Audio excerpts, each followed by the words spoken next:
नमस्कार साथियों, स्वागत है आपका भी अनफिल्टर यूट्यूब चैनल पर। तो साथियों, आज का जो विषय है बड़ा ही कॉम्प्लिकेटेड है। क्या ये जो रिकवरी आई है ये रिकवरी रुक पाएगी, या क्या बोलता है डाटा? जो इंडस्ट्रियल प्रोडक्शन ग्रोथ का डाटा आया है वो क्या बोलता है? या माइनिंग की ग्रोथ माइनस रही है और मैन्युफैक्चरिंग की जो ग्रोथ रही है वो नेगेटिव रही है। मतलब जो आज आंकड़ा जारी हुआ है पिछले क्वार्टर का, जो लगभग 4.5% के आसपास में इंडस्ट्रियल प्रोडक्शन ग्रोथ थी, वो अब घट के रह गई है 1.5%। तो क्या यही एक कारण था जिससे एफआईआई बेच रहे हैं? ये कोई और कारण है? उसकी आज विस्तार से चर्चा करेंगे। महाराष्ट्र में जो फ्रॉड पकड़ा गया है लाडली बहना योजना, जैसे कि आप मध्य प्रदेश और महाराष्ट्र समेत लगभग 8 स्टेट और एक यूनियन टेरिटरी में देख रहे हो, ऐसा ही एक फ्रॉड पकड़ा गया है। कुछ लगभग 14,000 से आसपास लड़के थे महाराष्ट्र के, जो लड़कियों के डॉक्यूमेंट लगा करके पेमेंट ले रहे थे। ये कहीं ना कहीं टैक्स पेयर के पैसे का मिसयूज़ है। इस पैसे को अगर जो तुम्हारा स्कूल वगैरह को अच्छे अच्छे बनाया जाए, तो जिस तरह के जो हादसे हो रहे हैं स्कूलों की, इसको छतें गिर जा रही हैं और 8-8 10-10 बच्चे मर जा रहे हैं, काफ़ी निंदनीय है। इस बारे में विस्तार से चर्चा करेंगे। पहले सबसे शुरू में आज आंकड़े पर नज़र डाल लेते हैं, कल के एफआईआई के आंकड़े पे। जो एफआईआई है मतलब विदेशी संस्थागत निवेशक, उन्होंने 6,082 करोड़ रुपए की बिकवाली की कल के सत्र में, जो कि अब तक की, ये मान के चलो, मई में सबसे बड़ी बिकवाली है, मई से लेकर अब तक की। उसके अगेंस्ट में अगर बात करें, घरेलू संस्थागत निवेशक जिसमें LIC, HDFC, ICICI, जो कि यहाँ के संस्थागत निवेशक हैं, उनकी तरफ से भी काफ़ी बड़ी, मतलब 6,800 करोड़ के आसपास की खरीदारी देखने के लिए मिली। अब बात करें सोना की, तो सोने में काफ़ी सुस्ती आ गई है। सोना भी 97,500 पे बना गया है। चांदी में 1,13,000 पे बनी हुई है। अगर बात करें डॉलर इंडेक्स की, बास्केट ऑफ करेंसी में डॉलर इंडेक्स मजबूत हुआ है। अब समझ में आती है, 99 रुपये कुछ पैसे पे पहुंच गया है डॉलर। डॉलर मजबूत होना इमर्जिंग मार्केट के लिए, मतलब शेयर मार्केट के लिए नेगेटिव साइन माना जाता है। अब ऐसा क्या हो रहा है, जब डॉलर मजबूत हो रहा है उसके बाद में भी तुम्हारा गोल्ड और चांदी नहीं बढ़ रही है? कारण ये है कि कहीं ना कहीं उन जो बड़ी मार्केट है उसको समझ में आ रहा है कि जो युद्ध वगैरह की जो सिचुएशन चल रही थी, ये सब शांत होने वाली है। इस शांति के चलते ही जो अमेरिका के बाजार हैं वो लाइफ हाई बना रहे हैं। S&P 500 वो अपना लाइफ हाई बना रहा है। तुम्हारा जो नेस्डैक है वो लाइफ हाई बना रहा है। डाउ जोन भी लगभग लाइफ हाई पे ही कगार पे है। और अगर हमारे रुपये की बात करें, तो रुपया हमारा 5 हफ्ते के सबसे न्यूनतम स्तर पर पहुंच गया है। 86 रुपये 90 पैसे का आज का सबसे न्यूनतम लो देखने के लिए मिला रुपये में, जो कि काफ़ी नेगेटिव है। मतलब आप समझो कि रुपया हमारा इतना कमज़ोर हो गया है, लगभग 6 हफ्ते के निचले स्थान पे आ गया है। क्योंकि मैं कहता था, जब भी रुपया मजबूत होता है तो वो शेयर मार्केट के लिए अच्छा होता है। रुपया कमज़ोर होना शेयर मार्केट के लिए ख़राब होता है। अब रुपया कमज़ोर क्यों हो रहा है? क्योंकि एफआईआई माल बेच रहे हैं। एफआईआई माल क्यों बेच रहे हैं? तो जैसा कि आपने देखा कि इमेजिंग मार्केट के लिए जो खबर आई है वो बेहद नेगेटिव आई है। मतलब जो इंडस्ट्रियल प्रोडक्शन ग्रोथ का आंकड़ा आया है, वो कितना आया है? वो आया है तुम्हारा, जो पिछले क्वार्टर की जून की बात करें तो 4.5% था प्रोडक्शन ग्रोथ, जिसमें मैन्युफैक्चरिंग वगैरह भी आता है, माइनिंग भी आती है। वो अब रह गई है 1.5%। तो ये चीज़ें एफआईआई काफ़ी दिन पहले वहाँ गए थे कि यार जो प्रोडक्शन का आंकड़ा आ रहा है वो बेहद ख़राब आ रहा है। तो आया क्यों वो समझ लो। देखो, अभी जैसा माइनिंग की जो ग्रोथ आई है ना, माइनिंग की ग्रोथ नेगेटिव आई है, ठीक है। और जो मैन्युफैक्चरिंग की ग्रोथ है वो भी लगभग कम आई है। उसके पीछे कारण क्या है? अगर इसका विश्लेषण करेंगे ना साथियों, तो उसके पीछे कारण देखने के लिए मिलेगा। इस बार जो मानसून है ना, वो मानसून आ गया जल्दी। और मानसून जल्दी आने के चलते, जो जब जहाँ, जाहिर सी बात है कि जब बारिश होती है तो सबसे ज़्यादा पानी कहाँ भरता है? गड्ढों में, जहाँ गड्ढे होते हैं। तो माइनिंग हो नहीं पाती, ठीक है। माइनिंग हो नहीं पाती तो जाहिर सी बात है, माइनिंग की जो ग्रोथ है ना पिछले क्वार्टर की, वो नेगेटिव में रही है। और जो मैन्युफैक्चरिंग की ग्रोथ है, जैसे चप्पल, जूते, टेक्सटाइल से रिलेटेड जो भी प्रोडक्ट है जिसको मैन्युफैक्चरिंग किया जाता है, उसकी भी ग्रोथ में स्लो डाउन देखने के लिए मिला। वही आपको जो क्वार्टर बाई क्वार्टर नतीजे आ रहे हैं वो है। आज अगर बात करें मझगांव डॉक की, मझगांव डॉक एक अपना एक्सीडेंट रहा, उस पैरामिल फार्मा वो एक्सीडेंट रहा। कल तुम्हारा कोटक महिंद्रा बैंक एक्सीडेंट रहा था। तुम्हारा CDSL एक्सीडेंट रहा था।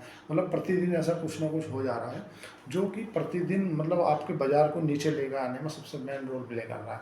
आज मझगांव तो, बल्कि आज जो रिकवरी आई है, क्या ये रिकवरी सस्टेनेबल है क्या नहीं, इसके बारे में विस्तार से चर्चा करेंगे। उससे पहले डोनाल्ड ट्रंप को चर्चा में ला लेते हैं, क्योंकि अगर डोनाल्ड ट्रंप चर्चा में ना आए तो ऐसा तो हो नहीं सकता।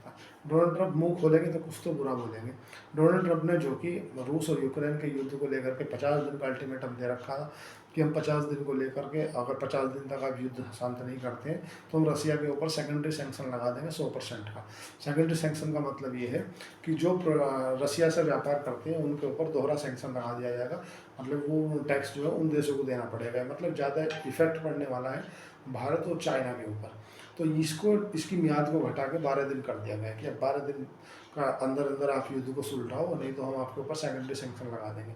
तो इतना तो साफ है कि ये युद्ध 12 दिन में नहीं सुलझेगा, क्योंकि डोनाल्ड ट्रंप की लाख बार धमकी, कई बार, एक बार नहीं कई बार धमकियों को जो पुतिन है वो इग्नोर मार चुके हैं। हाँ ठीक है, और इस बात को डोनाल्ड ट्रंप की जो बौखलाहट है वो नज़र आ रही है। डोनाल्ड ट्रंप बोल रहे हैं बहुत हो गया, मैं बहुत समझा चुका हूँ पुतिन को, लेकिन पुतिन जब मेरे से बात करते हैं तो हाँ वो बोल देते हैं ठीक है, हाँ जी, और उसके बाद में जैसे ही मेरा फ़ोन काटता है तत्काल उनके ऊपर हमला कर देते हैं। देखो, सबसे जो मार्केट नीचे आ रही है ना, उस मार्केट को नीचे आने में जो मेन रोल प्ले है वो जो ख़राब रिजल्ट सेशन है वो तो है ही, उसके साथ साथ में जो एफआई बेच रहे हैं सिटी के डाउनग्रेड करने के बाद।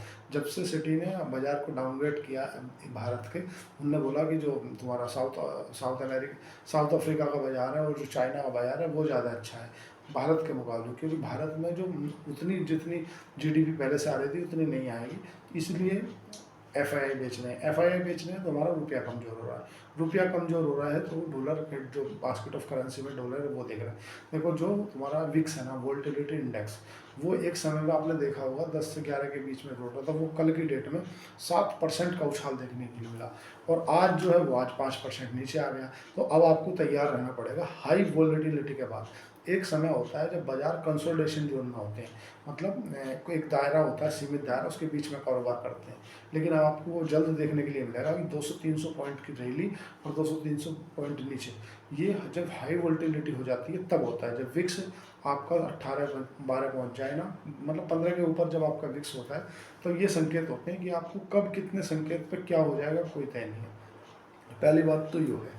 दूसरी, अगर चलने वाले सेक्टरों की बात करें तो चलने वाले में सबसे पहले मिड कैप, स्मॉल कैप वो सबसे आगे थे, रियल्टी अच्छे थे, फार्मा भी अच्छे थे, मेटल से रिलेटेड स्टॉक अच्छे थे। और अगर गिरने वाले इंडस्ट्रीज में बात करें कि सबसे ज़्यादा गिरे कौन से स्टॉक, तो उसमें तुम्हारा जो क्या बोलते हैं एफएमसीजी ने मेन रोल प्ले किया, उसके साथ साथ में डिफेंस शेयरों ने भी थोड़ा हल्का फुल्का दबाव लाया, और उसी के साथ साथ में जो आईटी शेयर है, आईटी शेयर ज़्यादा गिरी। देखो, आईटी में जो इन्होंने 12,000 कर्मचारियों की छटनी की है, उसमें लोगों को काफ़ी नेगेटिव साइन मिला है, क्योंकि अब नई भर्तियाँ तो आप कर नहीं रहे हो, और पुरानी भर्तियाँ जो हैं उनको और छटनी कर दे रहे हैं, तो वो काफ़ी मतलब दुखती नस दबाने वाली बात है। हालांकि जो टीसीएस है, उनके चेयरमैन जो सीईओ हैं, उन्होंने आके बोला कि भाई हमें ना जो हमने लड़के निकाले हैं, इन लड़कों में एक जो स्किल की कमी देखने के लिए मिली, मतलब जो स्किल हमें इनमें चाहिए थी ना, वो स्किल नहीं मिल रही। अगर ये लड़कों को नौकरी से निकाला गया है 12,000, अगर देखा जाए ना, आप कंपनी के पर्पज़ से देखोगे ना, तो कंपनी के लिए अच्छा साइन है। क्यों? कि अगर सपोज करो इनकी जो कॉस्ट ऑफ एक्सपेंस है वो कम हो रही, कॉस्ट ऑफ एक्सपेंस कम हो रहे, तो ये उसका काम को जो ये 10 लड़कों से करा दें, ये एआई मशीन लर्निंग से कराएंगे तो इनके जो मार्जिन है ना, ऑपरेटिंग प्रॉफिट मार्जिन, वो इम्प्रूव होंगे। ऑपरेटिंग प्रॉफिट मार्जिन इम्प्रूव होंगे, ये अलग विषय है कि ये जो लोग हैं बेरोजगार होंगे, तो वो अलग है। भारत में एक अलग ही परिस्थिति चल रही है। देखो क्या है, हम आज भी हमारे जो शिक्षा पद्धति है उसमें हम लॉर्ड मैकॉले के समय का दिया हुआ ही ज्ञान पढ़ रहे हैं। कुरुक्षेत्र में 1857 में ये युद्ध हुआ था, पानीपत में ये युद्ध हो गया था, उसमें ये युद्ध हो गया था। लेकिन आज भी हमारे जो सिलेबस है, जो हमारे कॉलेजेस हैं, उनमें ना तो एआई से रिलेटेड कोई प्रोजेक्ट सिखाया जाता है बच्चे को, ना कंप्यूटर मशीन लर्निंग जो आजकल चल रहा है वो भी नहीं सिखाया जाता। हमारा बच्चा ब्लैंक 12वीं करने के बाद भी, अगर आप सोचो कि वो बहुत कुछ बन के निकल रहा है, तो बहुत कुछ बन के नहीं निकल रहा, उसके बाद में भी अपने ऊपर बहुत कुछ काम करना है, वो केवल ब्लैंक है 12वीं के बाद भी। जनरली 80% जो जॉब है ना, उनके लिए हमारे जो बच्चे हैं वो प्रिपेयर ही नहीं है, तैयार ही नहीं है उसके लिए। ना तो उनके पास में कोई स्किल है कोई मशीन लर्निंग से रिलेटेड, ना उनके पास में कंप्यूटर से रिलेटेड कोई ऐसा डिप्लोमा है कि जो कर लें। आधे से ज़्यादा आदमी प्रोजेक्ट बनाने नहीं जानते, उन्होंने कंप्यूटर का कोर्स कर लिया, बोले कोर्स आता है, कोई प्रोजेक्ट बना पाओगे, नहीं बना पाएंगे, कोई काम कर पाएंगे, नहीं कर पाएंगे। तो सब ये बहुत बड़ा नेगेटिव साइन है अपने लिए, तो ये बहुत नेगेटिव साइन है अपने लिए। अगर बात करें हम बाज़ार की, तो बाज़ार जून से लेकर अब तक लगभग 4% के आसपास करेक्शन हो चुका है। मतलब 1,000 आप total value of term point में 1000 पॉइंट निफ्टी गिर चुका है।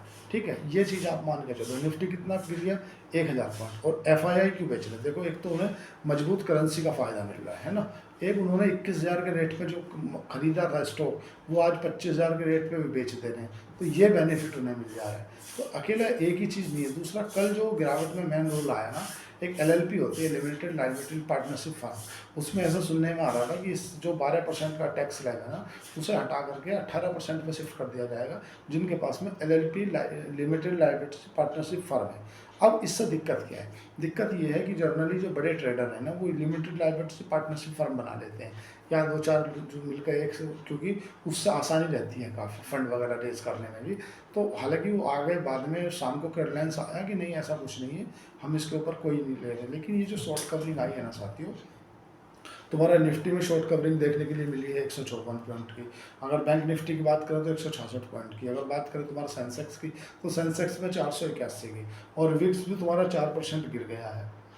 मिड कैप स्मॉल कैप के जो स्टॉक हैं उनमें काफ़ी मूवमेंट आया है। तो ये विश्वास वाली नहीं है, क्योंकि निफ्टी ने अपना 50 दिन का जो मूविंग एवरेज है ना, वो नीचे की ओर ब्रेक किया है। और उसके ब्रेक करने का मतलब सीधा सा ये है कि जब तक निफ्टी 25,000 पे या 24,850 के ऊपर डिसाइसिवली अपने आप को सस्टेन नहीं कर ले, तब तक आप ये ना मानो कि बाज़ार यहाँ रुक जाएगा।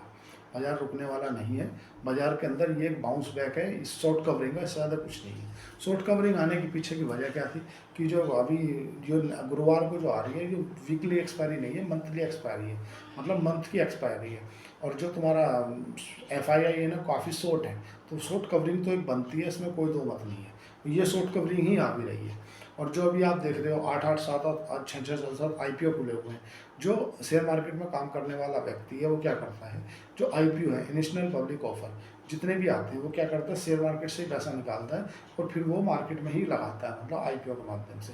तो जनरली होता क्या है कि जो भी स्टॉक मार्केट में काम कर रहा है, वो प्रयास ये करता है कि मैं पैसा बाहर से ना ला के इसी के अंदर से निकालूँ, इसी में डालूँ। तो जिस तरह की बल्क डील आ रही हैं कि भाई इतने करोड़ रुपए की बल्क डील आ गई, फिर इतने करोड़ की बल्क डील आ गई, फिर इतने करोड़ की, तो 24,500 का हालांकि साइकोलॉजिकल लेवल बचा है, उसको इतनी जल्दी निफ्टी ब्रेक नहीं करेगा। आप ये समझो, आप ये नहीं मानो कि यार अब 24,500 को तोड़ देगा, ना तोड़ पाएगा। 24,500 को नहीं तोड़ पाएगा, बट इतना मान लो आप, इतना भी मजबूत नहीं है कि आप सोचो कि अब यहाँ से रिकवरी चालू हो जाएगी। ये केवल एक बाउंस बैक है, शॉर्ट कवरिंग है। मतलब शॉर्ट कवरिंग आनी थी, क्योंकि पिछले 5 दिनों से लगातार निफ्टी गिर रहा है, लगातार हर लेवल पे गिरता जा रहा है। इंडस्ट्रियल प्रोडक्शन ग्रोथ का जो आंकड़ा है वो काफ़ी ख़राब आया है।